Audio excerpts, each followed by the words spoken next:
I have to say personally that I did not think Mike Pompeo could sink any lower, but he has now surpassed my already low expectations of him. In his book, released today, Donald Trump's ex-Secretary of State has this to say about murdered human rights activist and journalist Jamal Khashoggi, quote, "He didn't deserve to die, but we need to be clear about who he was, and too many in the media were not." Mocking what he called the media portrayal of Khashoggi as, quote, "a Saudi Arabian Bob Woodward who was martyred for bravely criticizing the Saudi royal family through his opinion articles." Pompeo insists Khashoggi was, quote, "an activist," claiming he was a journalist only, quote, "to the extent that I and many other public figures are journalists. We sometimes get our writing published, but we also do other things." Fred Ryan, the publisher of the Washington Post, where Khashoggi was a columnist, released a statement saying in part, quote, "Jamal was brutally murdered on the orders of the Saudi Crown Prince Mohammed bin Salman. His only offense was exposing corruption and oppression among those in power, work that good journalists around the world do every day." I'm joined now by Peter Beinart, author of the Beinart Notebook on Substack, focused on American foreign policy. We should note that, Mike Pompeo, I think, wanted to pick some fights to get attention for his book, and I look forward to him getting 1 or 2% if he lasts until New Hampshire, which I think is unlikely. So this is all coming from that, but it's really despicable.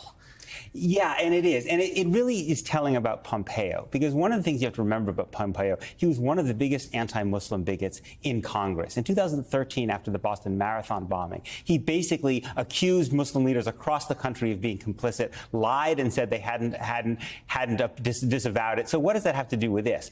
What he says about Khashoggi is, I know enough about the Middle East to know that this kind of thing is routine in the Middle East. That's what he said, right? So the implication is this is what Muslims and Arabs do, right? But actually, it was one particular regime and one particular man who did this. And you know who flacked for that regime and that man?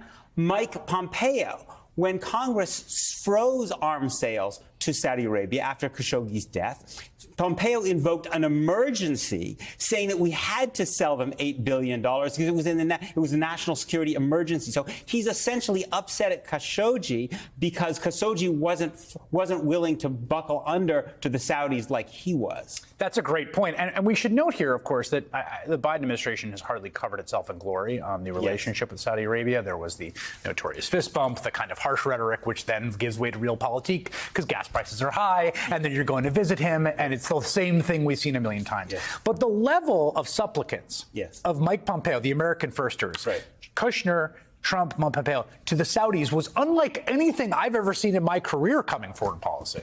No, and they've been paid handsomely for it, right? The Saudi golf course is at Trump's golf course. Kushner gets $2 billion in his investment fund, despite the fact that he has no capacity to actually make anybody any money. And these are down payments because if this crowd, Kushner, Pompeo, Trump, get back into office, they will have prepaid them for the insurance that the Saudis will be kept away from any impunity in the future. There's also something really gross about this. You know, he's on Twitter calling him a part-time stringer for WAPO.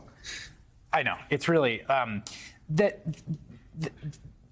Donald Trump's whole thing where he, points around at to the cameras and the crowd all jeers, and the camera equipment at January 6th where people had their cameras smashed and burned, right? That this idea, it's a very close leap from that to this Jamal Khashoggi guy is kind of a troublemaker. How you feel about the media.